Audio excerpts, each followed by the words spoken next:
can be the moment of overcoming the past.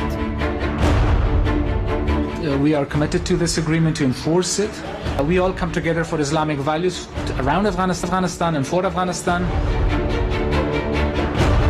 Today we have taken a decisive step toward peace to Afghanistan's neighbors, including Pakistan. We thank you for your efforts in helping reach these historic agreements. Hopefully, it will lead to the next step, which is an intra-Afghan dialogue.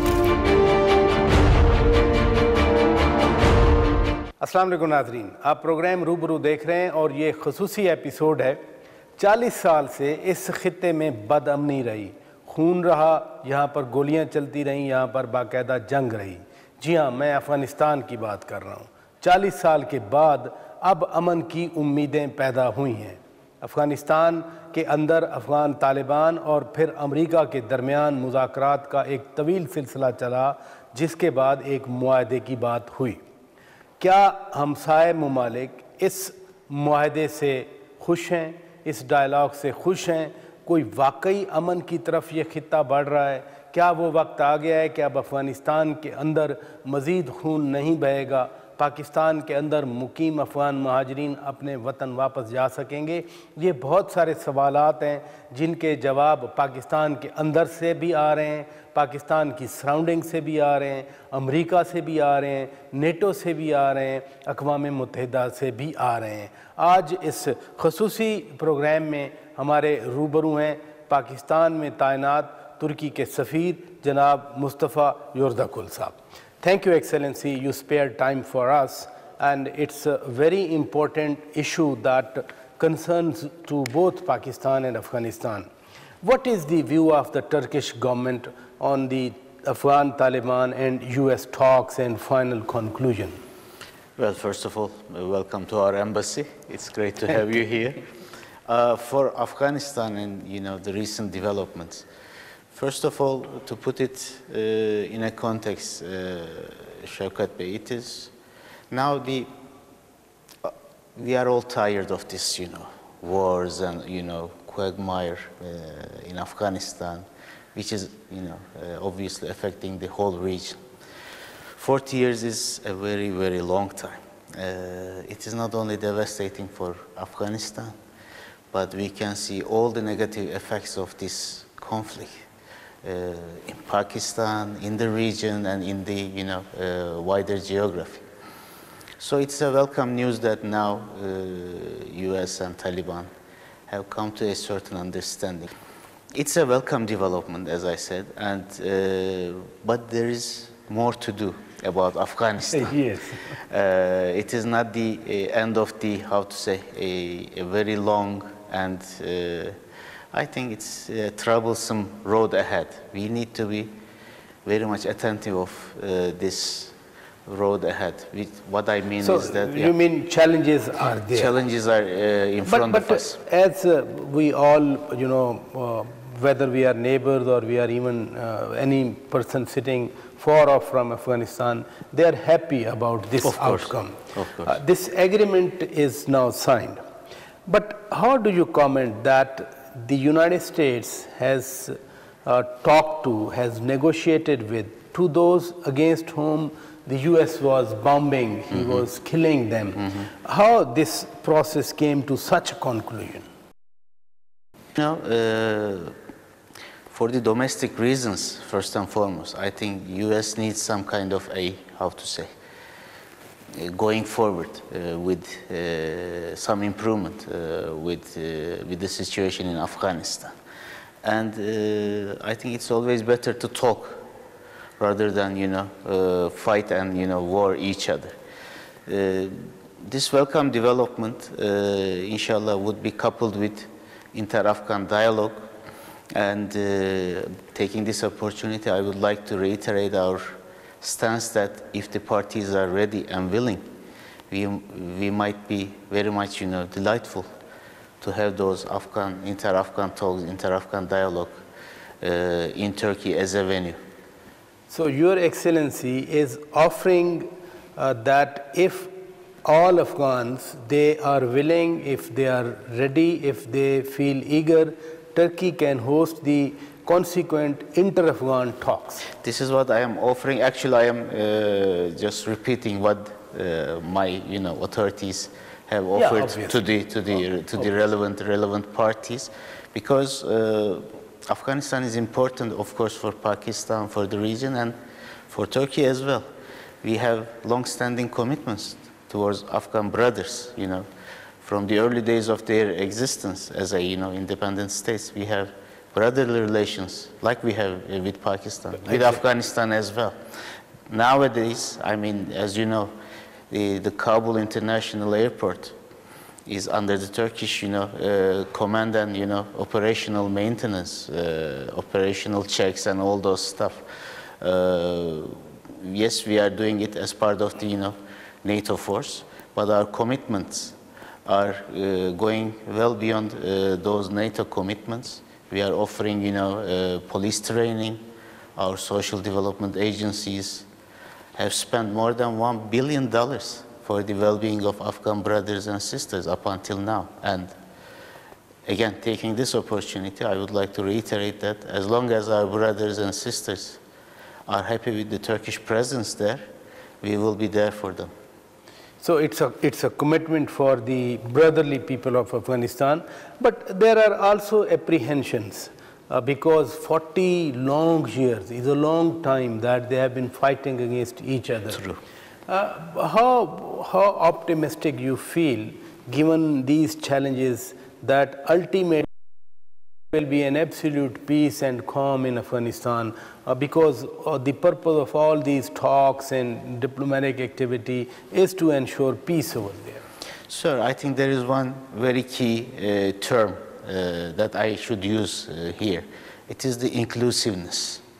If this inter-Afghan dialogue that we are anticipating now is inclusive as much as it can be, I think this will cover a lot of ground, because without inclusiveness, whatever the result might be coming in the short term, my concern is that that might not be very much long-living.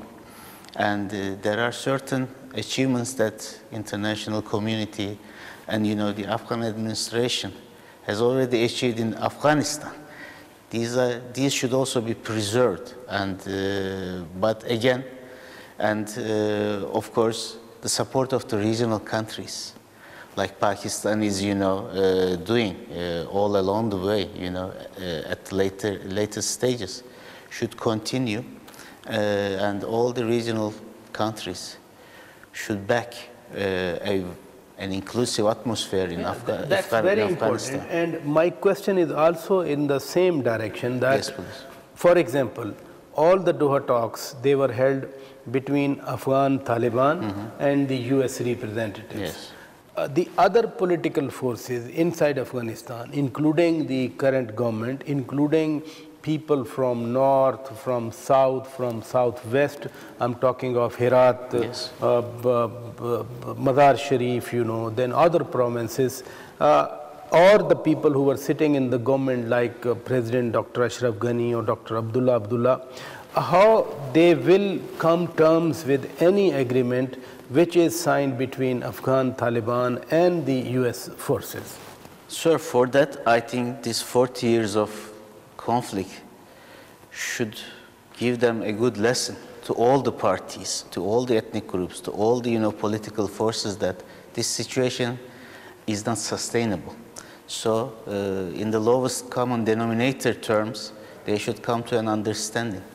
They should be facing each other, sitting on one table, politically, trying to come to a certain common basic point so that we can take the issues forward. Excellency, I have to take a break. नाज़रीन, break लेते हैं, break के बाद वापस आएंगे। अफ़गानिस्तान के हवाले से बड़ा मुआहदा अफ़गान तालिबान और अमेरिका के दरमियान, उसके ज़ाहिर इस खित्ते पर असरात हैं। जहां हम इस मुआहदे की बात करते हैं, वहीं पर इस खित्ते में अमन भी बहुत ज़रूरी है। और स्पेशली एम्बेसडर साहब जैसे खित्ते के साथ वाले हमसाया ममालिक की बात कर रहे थे, क्या किरदार बनता है इन ममालिक का, हम इस पर भी बात करेंगे, लेकिन ब्रेक के बाद। वेलकम बैक नाजरीन, आप रूबरू प्रोग्राम देख रहे हैं और आज हमारे रूबरू हैं पाकिस्तान में तुर्की के सफ़ीर जनाब मुस्तफ़ा यूरदकुल साहब। Excellency, Taliban are returning back as a legitimate political power after almost 19 years. What could be the impact on this region? Shevket Bey, I think to see them in the power corridors, in the political corridors, is better than seeing them with a rifle on their head and, you know, pushing for the conflict. And one thing that all the parties should have taken lesson from is that now Afghanistan, after 40 years, is a different place with its, you know, pluses and minuses. But this 40 year also brought about some, you know, certain change of understandings in the society. And Taliban, I think, should be, you know, aware of this situation and try to come to terms with the rest of the population and with the rest of the groups, so that a power sharing and a mutual and peaceful coexistence with all those, you know, relevant parties, groups, personalities might be the case. Otherwise, there should not be an ideal scenario where, you know, Afghanistan will remain as a governable country.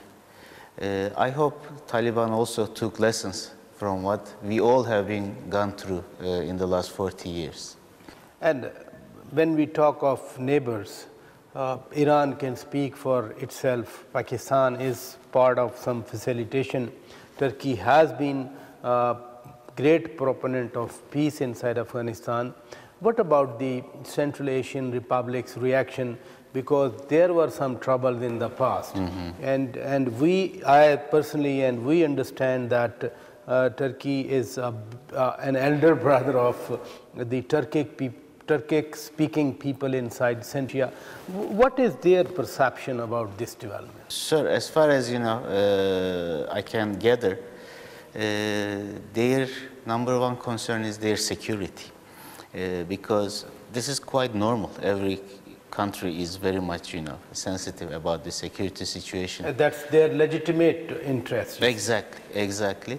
This is their number one, I think, concern. Number two is all those things happening in Afghanistan for the last 40 years. It brought about a huge setback for the, you know, interconnectivity of the region. Can you imagine that, you know, there is a huge potential in the Central Asian republics, and there is Afghanistan, and there is Pakistan, and the rest of the rest of the region. Exactly. And Afghanistan, for a long time, stood as a stumbling block, a hurdle, an impediment for any projects whatsoever that might be connecting this resource-rich Central Asia and the rest of the region. So once this stumbling block is, you know, positively off the way, I think we can all be, you know, optimistic about the economic prosperity of the whole region. Speaking about the region, and taking again this opportunity, I would like to reiterate two things. One is there is already a regional umbrella which all the relevant parties, countries in the region are part of. It is the Heart of Asia, Istanbul process. Yes. My call here is to make better use of this forum, because it provides every kind of tools that, you know, is needed for Afghanistan to be stable and, you know, prosperous again. That has been a big platform where the immediate neighbors of Afghanistan, the distant neighbors, and the concerned, you know, countries and international organizations have been part of it. It started from Istanbul, from Turkey, and 3 years back its ministerial meeting was also held in Islamabad. So whether all the members of Istanbul process, Heart of Asia, they are on board about this development that has taken place between Afghan Taliban and the United States? Sir, I think this is all, for all, this is a positive news, and we will need to wait and see what, the things will develop in the inter-Afghan dialogue phase. But it is the support of the regional countries is also very much important for this inter-Afghan dialogue to move ahead in a positive sense. For that specific one, we also, as you know, we have been part with Pakistan and Afghanistan for trilateral leaders summit. Exactly. And many times this summit has been held. And we are very much eager to, have it repeated in Turkey. Once this, after election, post-election situation in Afghanistan is settled once and for all, we will be looking forward to host the Afghan leader and, Pakistani leader in Turkey and talk deep about, how we can do something positive on the trilateral basis, because I don't need to repeat that we have brotherly relations with Pakistan. We have also brotherly relations with Afghanistan. So I see a big potential in that trilateral talks. Once it is, revitalized, we can make a great use of it. Whether this revision of trilateral summits, the tradition that has been on many times in the past, whether this was discussed when your president was here in Pakistan, that let's revive this trilateral mechanism. Yes, Shaukat Bey, that message has been conveyed to the Pakistani leadership, and the feedback or the response we get was quite positive. We talked about the neighbors in this region because the talks were held in Doha. Doha has been a center, but in that region, particularly in the Middle East region, I'm talking, things are not very quite encouraging because of the relationship between Qatar and Saudi Arabia. So how is the relationship between Saudi Arabia and your country? Well, Saudi Arabia is an important Islamic country. As you know, they are hosting the two holy mosques of our religion, and they also host the second biggest international organization given the membership, which is OIC, after the United Nations. We have no, how to say, issue with regard to, furthering our relationship with Saudi Arabia or the rest of the countries. It is more, what they are doing to, further this relationship with Turkey. You remember the incident of Jamal Khashoggi. That was something unacceptable. Such an atrocity being committed in our land, whether it is a consulate of one country or another. It was committed on our land. So we should have taken it very seriously, and we took it very seriously.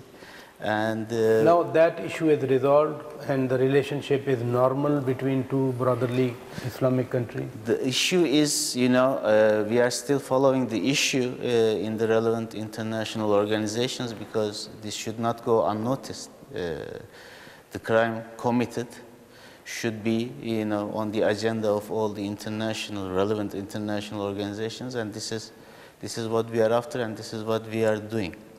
Excellency I have to take a break. नादरीन break लेते हैं, break के बाद जब वापस आएंगे कुछ issues हैं, जैसे तुर्क सदर जनाब उर्दगान साहब पाकिस्तान तशरीफ़ लाए थे, कुछ अंडरस्टैंडिंग्स हुई थी, उन पे भी बात करेंगे, और इस रीजन के हवाले से तुर्की का जो एक पर्सपेक्टिव है, जो मौक़िफ़ है, जो व्यू है उनका, उस पर भी बात करेंगे ब्रेक के बाद।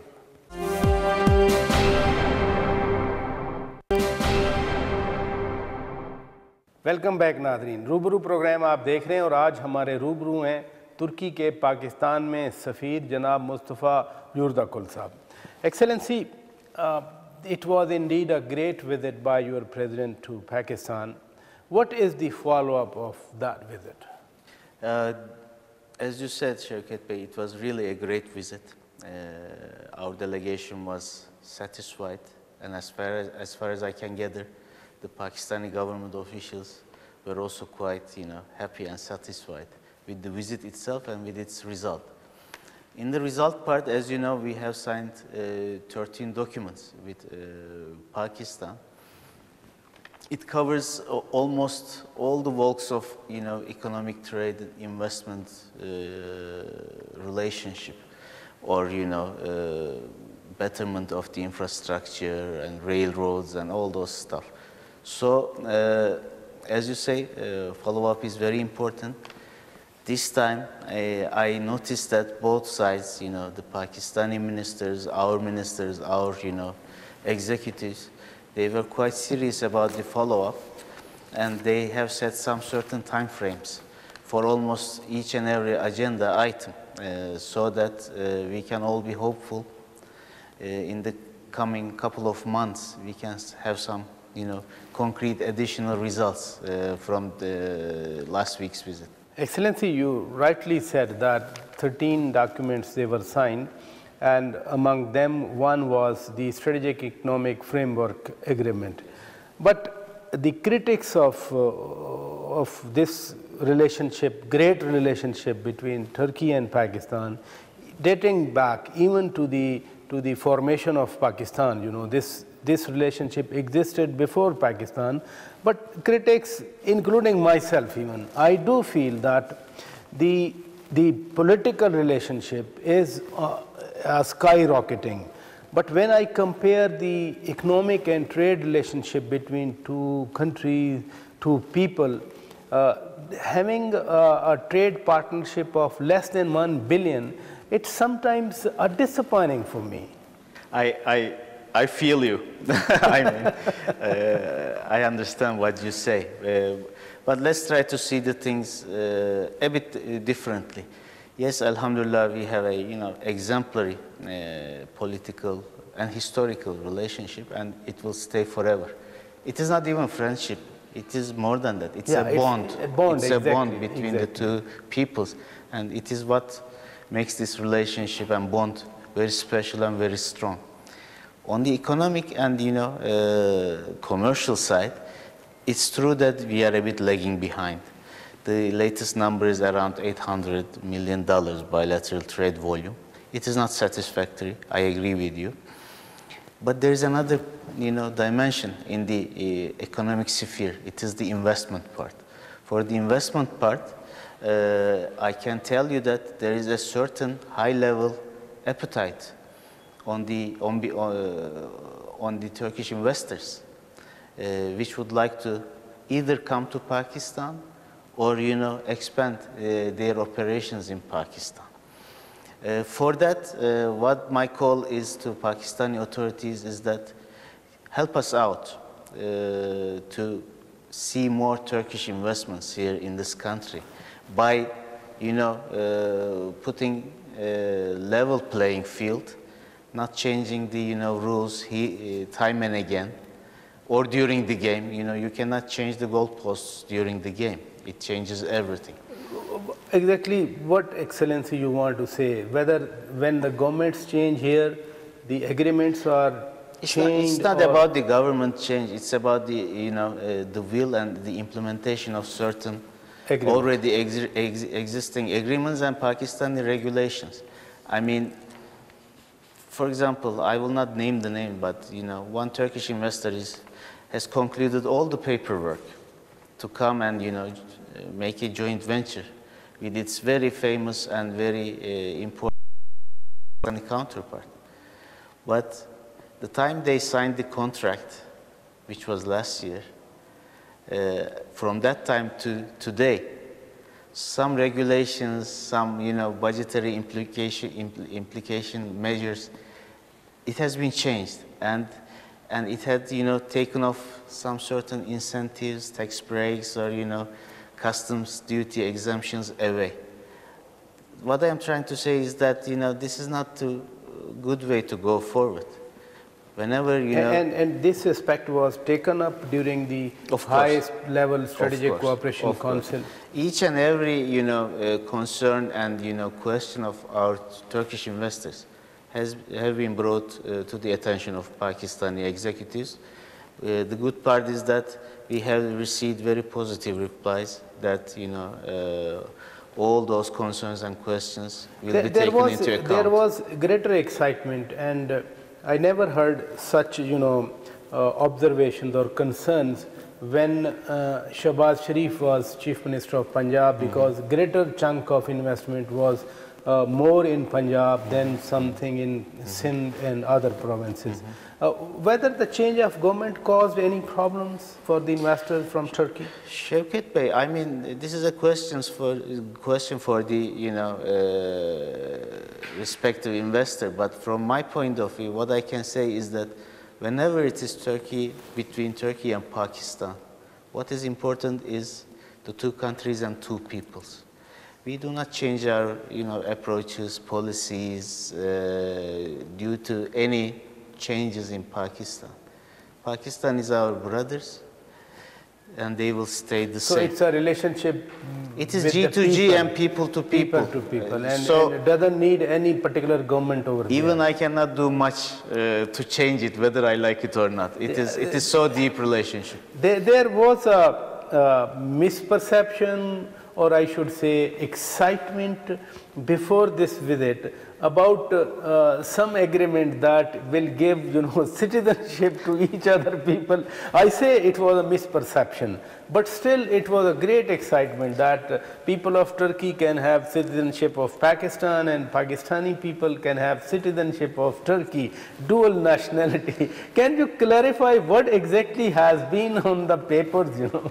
Well, thank you for bringing this up. I tried to clear this up through my social media account, but taking this opportunity, I will be more than happy to try to clarify it.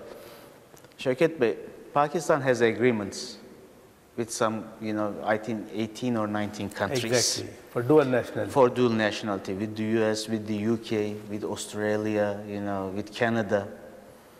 This is about, setting some basic rules about, how to treat this citizenship in the respective countries. What would be the rights, what would be the obligations for those, dual nationals in the respective countries. But taking this opportunity again, let me give for me a very important message. It is the illegal migration. The trend is on the upwards, from Afghanistan, from Pakistan, towards Turkey, and via Turkey, to Europe and, further. The trend is up, and, this is not something I'm happy about. Why? Because these people, the numbers are quite high from Pakistan. It is around 60,000, 70,000 on an annual basis, trying to find their way to, Europe. Via Turkey. Via Turkey. But given our commitments to European Union and other, bilateral agreements, we are taking this issue very seriously, and we, apply strict controls within Turkey and within on our borders. So what happens? Those poor people spending so much, paying those, networks, agents, illegal networks, agents, traffickers, tons of, money. They are just trying to find their way to Turkey, and what we do is gathering them and sending them back to Pakistan. This is a burden for the citizen itself, for us, for the Pakistani government. So my call to your people, to my brothers and sisters, is that please refrain from using these illegal channels or illegitimate. And don't get trapped by these traffickers. You see. This is a wasted time, wasted money, and causing a lot of issues for the person and for the countries. Your president has been giving a great message on Kashmir, and he is truly reflecting the aspirations of Kashmiris, more than 8 million Kashmiris and more than 200 million Pakistanis. But you have seen in the media, Pakistani media, international media, and I'm sure Turkish media would have covered it, what has been happening in Delhi on the eve of President Donald Trump's visit to India, that mosques were, destroyed, they were burned, then Muslims were killed, their properties were destroyed.